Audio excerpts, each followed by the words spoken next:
அப்போஸ்தலர் நடவடிக்கைகளை நீங்கள் புத்தகத்தை வாசிக்கும் பொழுது நிறைய மெத்தடில் வாசிக்கலாம். நாம் இன்னொரு மெத்தட் என்ன, ஹாஸ்டிலிட்டி அண்ட் மொபிலிட்டி அப்படின்னு வாசிக்கணும். எந்தெந்த இடத்துல எல்லாம் பிரச்சனைகள் வருகிறது, அந்த பிரச்சனைகளை தாண்டி எப்படி சுவிசேஷம் போகிறது. இதுதான் புதிய ஏற்பாட்டு நாட்களில் சபை வளர்ந்ததுக்கு காரணம். இப்போ ஓயாமல் பேசாமல் இருக்கிறாங்க, அதனால சுவிசேஷத்தை குறித்து ஓயாமல் பேசி கொண்டு இருப்பாங்க. ஒருத்தர் ரொம்ப அழகாக சொன்னார். என்ன சொன்னார்னா, பவுலடியாரோட 2 போர்ச்சுகரை போட்டு ராத்திரி பூரா கட்டி வச்சுனா என்ன ஆகும்? என்ன ஆகும் கொஞ்சம் யோசிக்கலாம். அதுதான் நிறைய பேர் அதாவது அரண்மனையில் உள்ளவர்கள் நிறைய பேருக்கு சுவிசேஷம் பரவிடுச்சுன்னு அவர் சொல்கிறார். இதுதான் சுவிசேஷத்தினாலே மாற்றப்பட்ட ஒரு ஊழியக்காரனுடைய ஒரு ஊழியக்காரியினுடைய ஒரு முக்கியமான காரியம். அது எத்தனை பிரச்சனைகள் வந்தாலும் அந்த நேரத்தில் நம்ம ஃபேஸ் என்ன 1000 வால்ட் பல்பு மாதிரி இருக்கணும் அப்படிங்கிறாரு.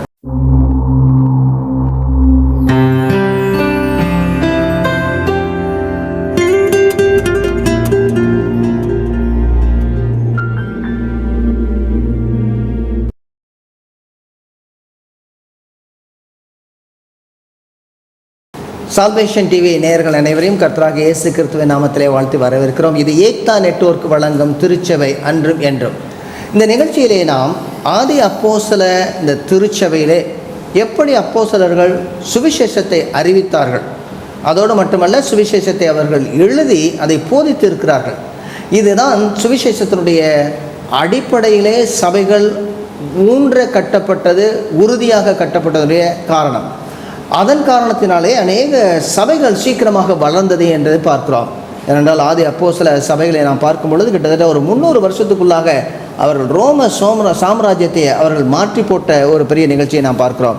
இதனுடைய அடிப்படை காரணம் என்ன என்று நாம் பார்க்கும் பொழுது நம்முடைய நிகழ்ச்சிகளை தொடர்ந்து நாம் பார்த்து கொண்டு வருவது என்ன, ஆதி அப்போஸ்தலர்கள் உபதேசித்த அந்த உபதேசமும் ஆதி அப்போஸ்தலர்கள் பிரசங்கித்த அந்த சுவிசேஷமும் எங்கே என்ற கேள்விதான் இப்பொழுது நம்முடைய மத்தியில் அதிகமாக எழுப்பிக் கொண்டிருக்கிறது. இதே காரியத்தை உங்கள் முன்பதாக முன்னிறுத்த விரும்புகிறேன். கடந்த நிகழ்ச்சிகள் எல்லாம் கொஞ்சம் யோசித்து பார்த்தோம்னா, பேதுருவானவர் எழுதின சுவிசேஷம், அதாவது அறிவித்த சுவிசேஷத்தை குறித்து பார்த்தோம். புதிய ஏற்பாட்டில் அப்போஸ்தலர் நடவடிக்கைகளில் கிட்டத்தட்ட 5 இடங்களிலே அவர் பேசுகிறார். 2வது அதிகாரம், 3வது அதிகாரம், 4வது அதிகாரம், அதற்கு பின்பதாக 5வது அதிகாரம், பின்பதாக 10வது அதிகாரம். இந்த எல்லா அதிகாரத்திலையும் அவர் விசேஷமாக சுவிசேஷத்தை அறிவிக்கிறதை பார்க்குறோம். இதை ரொம்ப ஒழுங்காக தெளிவாக எழுதி வைத்திருக்கிறார்கள். அதாவது 10வது அதிகாரம் நாம் பார்க்கும் பொழுது சுவிசேஷம்னா என்னன்னு சொல்லி ரொம்ப அழகாக சொல்லிட்டு வர்றாங்க. அதோடு கூட சேர்ந்து எப்படி பேதுருவானவர் எழுதினார் என்று சொல்லி 1 பேதுரு 2 பேதுருடைய புத்தகத்தை நாம் பார்த்தோம், நிருபங்களை. ரொம்ப அழகாக இருந்தது. அந்த நிருபங்களை நம்ம வாசிக்கும் பொழுது அநேக நேரங்களில் நம்ம பார்க்கறது கிடையாது. என்ன பார்க்கறதுன்னா, எப்படி போதனையை அவர்கள் சுவிசேஷத்தினுடைய அடிப்படையில் எடுத்தார்கள். அதாவது உங்களுடைய பக்கத்து வீட்டுக்காரங்க உங்களை தொந்தரவு பண்ணும் பொழுது, உங்களுக்கு உபத்திரவங்கள் கொண்டு வரும் பொழுது, அதை நீங்கள் வேலை செய்யக்கூடிய இடத்துல உங்களுக்கு உபத்திரவங்கள் வரும் பொழுது, அல்லது அரசாங்கத்தின் மூலமாக உங்களுக்கு உபத்திரவங்கள் வரும் பொழுது, நீதிமன்றங்கள் மூலமாக உபத்திரவங்கள் வரும் பொழுது, அல்லது பிசாசுகளுடைய அந்தகார சக்தியினாலே உங்களுக்கு உபத்திரவங்கள் வரும் பொழுது, எப்படி சுவிசேஷத்தினுடைய அடிப்படையிலே கர்த்தராகிய இயேசு கிறிஸ்துவை நீங்கள் நினைத்து கொள்ளுங்கள், அவரும் இப்படியே தான் பாடுபட்டார் என்று சொல்லி அவர் சுவிசேஷத்தை தான் சொல்லிட்டு வர்றார். நிறைய, அதாவது அதோடு கூட இந்த 3வது அதிகாரம் நீங்கள் பார்த்தீங்கன்னா, தயவுசெய்து 1 பேதுரு 3வது அதிகாரத்துக்கு வாங்க. 1 பேதுரு 3வது அதிகாரத்தில் 1 முதல் 7 வசனங்களில் என்ன செய்கிறார் என்றால், அவர் குடும்ப காரியங்களை குறித்து பேசுகிறார். மனைவிமார்களை குறித்து பேசுகிறார். 7வது அதிகாரத்தில் கணவன்மார்களை, புருஷன்மார்களை பேசுகிறார். இந்த பகுதிக்கு முன்பதாகவோ, அதாவது 2வது அதிகாரத்திலே அவர் என்ன சொல்வார், விசேஷமாக அவர் வேலைக்காரரே அப்படின்னு சொல்லி ஆரம்பிச்சுட்டு சுவிசேஷத்தை சொல்லிட்டு உடனே அடுத்ததாக குடும்பத்தை குறித்து போகிறார். நீங்கள் நல்லா கவனிச்சிங்களா? அதாவது வேலைக்காரர்கள், எஜமான்கள், அவர்களுடைய பாடுபடக்கூடிய பாடுகள் எப்படி இருக்க வேண்டும்னு 2வது அதிகாரத்தில் அப்படி முடிக்கும் பொழுது 3வது அதிகாரத்தில் அதில் கொண்டு வைக்கிறார். ஆக எப்படி எஜமான்களும் வேலைக்காரங்களும் இருக்க வேண்டும், சுவிசேஷத்திலே கர்த்தர் என்ன செய்தார், குடும்பம் எப்படி இருக்க வேண்டும், அதற்கு பின்பதாக மறுபடியும் 3வது அதிகாரத்தின் பின்பகுதியில் நாம் பார்த்தோம், சுவிசேஷத்தை கொண்டு வர்றாரு. ஆக எல்லா இடத்துலையும் நாம் பார்த்தோம் என்றால் சுவிசேஷத்தை அப்படியே பிணைந்து இருக்கிறார்கள். இதுதான் நம்ம எல்லா பகுதியிலும் நம்ம பார்க்கக்கூடிய ஒரு இது. கடைசியாக நாம் பார்த்தது கள்ள தீர்க்கதரிசிகள், கள்ள போதகர்கள். 2 சொல்கிறாரு, கள்ள தீர்க்கதரிசிகள், கள்ள போதகர்கள்.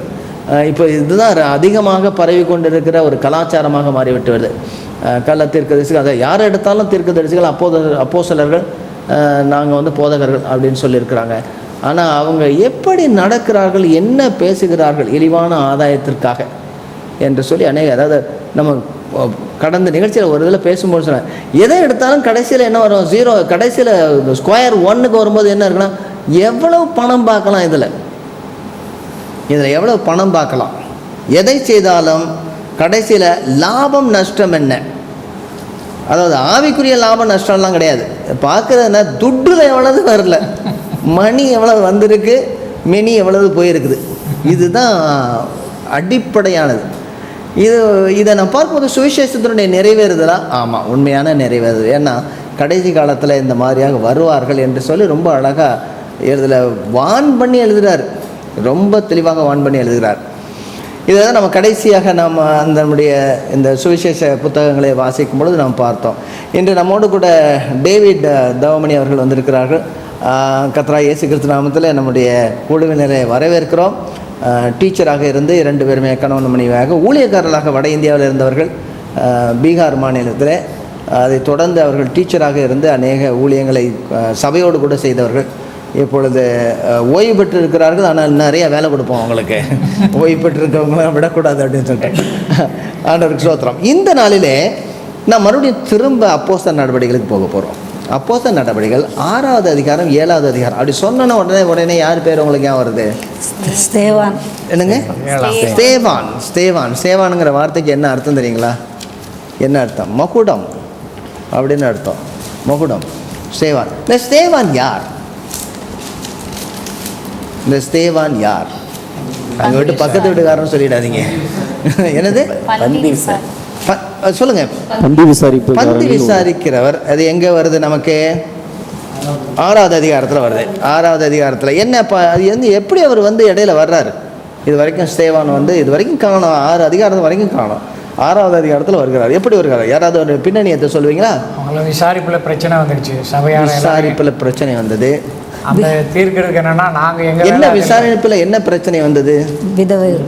அதாவது சொல்றாங்க, சீஷர்கள் எல்லாரையும் விசாரிக்கணும்னு அவங்க எதிர்பார்த்தாங்க. சரி, அது அவங்களுக்கு சாத்தியம் இல்லாமல் போனதுனால அவங்க என்ன சொல்லிட்டாங்கன்னா, இது எங்களால் செய்ய முடியாது, சாத்தியமாகாத ஒன்று. அதனால பந்தி விசாரிக்கிறதுக்குன்னு உங்களுக்குள்ள பரிசுத்தாவையும் ஞானமும் நிறைந்தவங்களை ஒரு சிலரை தேர்ந்தெடுத்து, சரி, அவங்கள அந்த பொறுப்புகளை அவங்க ஒப்படைச்சு அதை அவங்கள செய்ய வைக்கணும் அப்படிங்கிற ஒரு முடிவு எடுத்ததுனால அந்த மாதிரி ஒரு இது. அது ரொம்ப அழகாக முன்னாடி அதாவது 6வது அதிகாரம் 1வது வசனத்தில் வாசி, ஜாஸ்பர் வாசிமா.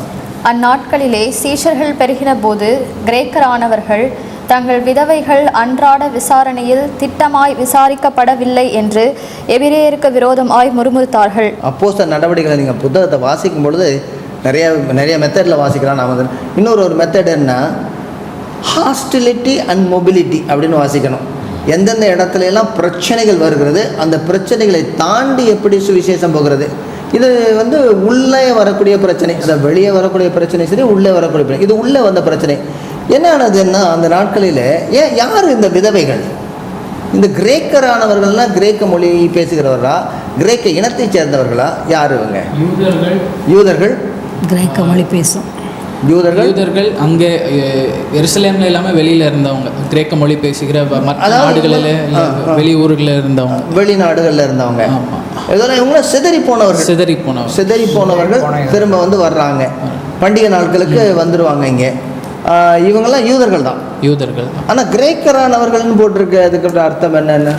கிரேக்க மொழி பேசினார்கள். அதாவது நீங்கள் நம்ம 2வது அதிகாரத்தில் பார்க்கும் பொழுது அநேக மொழிகளை பேசக்கூடியவர்கள் வந்திருக்கிறாங்க. அந்த பெந்தேகோஸ்தே நாள் என்று நிறைய கிட்டத்தட்ட ஒரு 14-15 வித்தியாசமான மொழிகளை நம்முடைய ஜென்ம பாசைகளை நாம் அனைவரும் நம் ஜென்ம பாசைகளில் அவர்கள் பேசுவதை கேட்கு. அப்போ இந்த பிள்ளைங்கள்லாம் அங்கே பிறந்ததுனால அங்கே படிச்சுட்டாங்க. அதாவது வெளியூரில் செட்டில் ஆனவங்க. ஆமாம், வெளியில் செட்டில் ஆகி அங்கேயே படிச்சுட்டாங்க. இப்போ பாம்பேயில் போய் செட்டில் ஆகிட்டாங்கன்னா ஹிந்தியும் மராட்டி தான் பேசுவாங்க. இங்கே தாத்தா பாட்டி பேசினா புரியாது. ஒருவேளை அமெரிக்கா போயிட்டாங்கன்னா அவங்களுக்கு இங்கிலீஷ் தான் தெரியும், தமிழ்நாட்டுக்கு வந்தால் ரொம்ப தெரியாது. தாத்தா எப்படி இருக்கிறீங்க அப்படின்பாங்க. அந்த மாதிரி அதாவது கிரேக்க மொழி பேசுகிறவர்கள், இங்கே எபிரேய மொழின்னா அராமிக் பேசுகிறவர்கள். இப்போ இவங்களுக்குள்ள என்னென்னா ஒரு ஒரு பிரச்சனை என்ன வந்ததுன்னா, அந்த மாதிரி எங்களுடைய விதவைகள் கிரேக்க மொழி பேசக்கூடிய விதவைகளுக்கு எப்படி விதவைகளானாங்க நிறைய பேர் காணப்படுறது விதவைகள், தங்கள் விதவைகள். அது அந்த பேக்ரவுண்ட் என்ன, எங்கேருந்து வந்தாங்க இவங்க? திருச்சபை துன்பப்படுத்தப்பட்ட போது பொது விதவைகள் ஆக்கப்பட்ட நிறைய சில பேர் விதவைகள் ஆக்கப்பட்டிருக்கலாம்.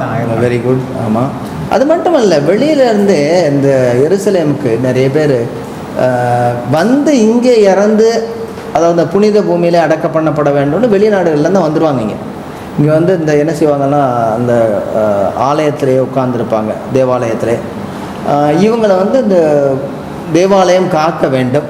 ஆனால் இப்போ கிறிஸ்தவம் வந்தபோது இவங்களுக்கு வந்து இந்த தேவாலயத்தில் இருந்தவங்களை விட அதிகப்படியான இரக்க குணமும் காக்க வேண்டும், மற்றவர்களுக்கு செய்ய வேண்டுங்கிற ஒரு பெரிய என்ன சொல்கிறது ஒரு பாரமும் இந்த கிறிஸ்தவ சபைகளுக்கு வந்தது.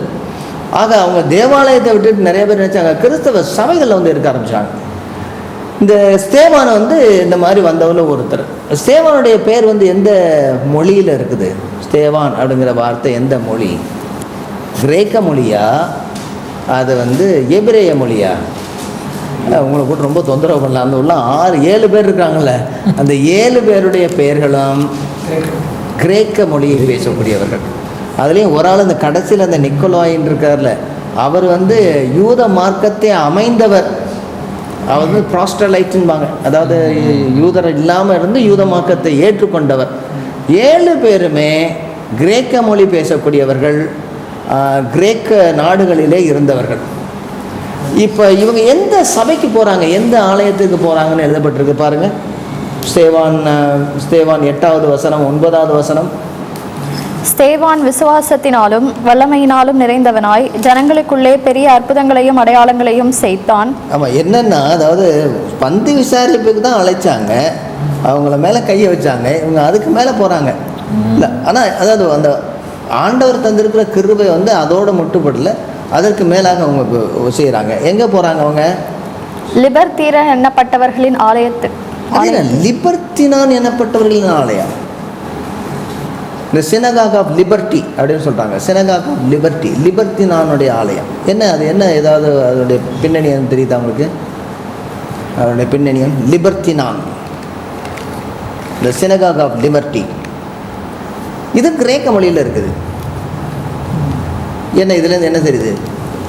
எருசலேமில் இருக்க என்னது சிதறி போய் வந்தவங்களுக்காக கூடப்படுகிற சிதறி போய் வந்தவங்களுக்காக தனியாக அவங்க கிரேக்க மொழியில் ஆரம்பிக்கப்பட்ட ஒரு ஆலயம், அதாவது சினகாக். இவங்களில் உள்ளவங்களாம் என்ன செய்யணும், வெளி இடத்துலேருந்து வந்தவங்க மட்டும் அங்கே கிரேக்க மொழி பேசுகிறாங்கன்னு சொல்லி, நம்ம தமிழ்நாட்டில் ஒரு ஹிந்தி சர்வீஸ் ஆரம்பிக்கிற மாதிரி தனியாக ஒரு, ஏன்னா அவங்களுக்கு வந்திருக்காங்க, அவங்களுக்கு அதாவது இங்கிலீஷ் சர்வீஸ், நம்ம பிள்ளைங்களுக்கு இங்கிலீஷ் சர்வீஸ் மாதிரி அந்த மாதிரி ஆரம்பிச்சிருக்கிறாங்க. இதில் என்ன செய்கிறாங்க, யாரெல்லாம் வந்தாங்க அந்த பட்டணத்திற்கு, அந்த ஆலயத்தை சேர்ந்த சிரானே பட்டினத்தாரிலும் அலெக்சாந்திரியா பட்டணத்திலும் சிசிரியா நாட்டிலும் ஆசியா தேசம், இவங்க எல்லாருமே வெளியில் உள்ளவங்க. அங்கே வந்து இருக்கிறவங்க எல்லாருமே கிரேக்க மொழியை பேசி யெகோவாவை வணங்கக்கூடிய தேவர்கள். அப்போ இவங்க யார்? அந்த 7 பேரும் யாரை சேர்ந்தவங்க? அவங்களும் கிரேக்க மொழியை சேர்ந்தவங்க. அப்போ இவங்கெல்லாம் முன்னாடியே இந்த லிபர்த்தினானுடைய ஆலயத்தினுடைய உறுப்பினர்களாக இருந்திருக்க வேண்டும். ஸ்தேவான் யாரு? அந்த ஆலயத்தினுடைய முக்கிய உறுப்பினராக இருந்திருக்க வேண்டும். இதில் இன்னொரு ஆளும் உறுப்பினராக இருந்திருக்க வேண்டும். யாரு? நிக்கோலா. இவங்க எல்லாம் 7 பேரும் சொல்லிட்டேன், அதோட சேர்த்து இன்னொருத்தர் இருந்திருக்க வேண்டும். பர்னபாஸ். சிரானே ஊரார். ஆமாம், சிரானே, அலெக்சாண்ட்ரியா, ஆசியா நாட்டில் உள்ளவர்கள். சவுலும் இதே இடத்துல தான் இருந்திருக்கணும், இதே சபைக்கு தான் அவர் போயிருக்கணும். ஏன்னா அவர் தர்சூஸ் பட்டணத்தில் உள்ளவர். ஏன்னா அவர் இங்கே வந்திருக்கும்போது இந்த இடத்துல தான் அவர் இருந்திருக்கணும். ஏன்னா அங்கே தான் வந்து அவங்கள பார்க்குறாங்க. சவுலும் இந்த லிபர்த்தினான் ஆலயத்தை தான் சேர்ந்தவராக இருக்கணும். சரி, என்ன நடக்குது, என்ன நடந்துச்சுங்க? இப்போ இவர் யாருன்னு கண்டுபிடிச்சிட்டோம், இவர் எங்கெல்லாம் இருக்கிறாரு அப்படின்னு. பொதுவாக பாருங்கள், அதாவது எந்த இடத்துல வந்து இந்த மக்கள் இருக்கிறாங்களோ அதை விட அந்த இடத்துல இருந்து வெளியில் போனவங்க ரொம்ப தீவிரமாக இருப்பாங்க. நீங்கள் அது கவனிச்சிங்களா? இந்த இடத்துல தான் வந்து ஆரம்பிக்கப்பட்டிருந்தாங்க, அந்த சபையை ஆரம்பிக்கப்பட்டாங்க. இந்த சபையிலேருந்து வெளியில் போனவங்க இந்த சபையிலேருந்து பாரம்பரியம்லாம் மாறி இருக்கும். ஆனால் அவங்க மாற்றிருக்க மாட்டாங்க. அவங்க தான் வரும், அவங்க மூலம் தான் அதிகமாக துன்பங்கள் வரும். இப்போ இங்கே முதலாவதாக ஆரம்பித்த துன்பமே எபிரேயர்களால் வரலை, கிரேக்க மொழி பேசக்கூடிய எபிரேயர்களால் வந்தது. அது எபிரேய மொழி பேசக்கூடிய எபிரேயர்களால் வரல, கிரேக்க மொழி பேசக்கூடிய எபிரேயர்களாக வந்துச்சு.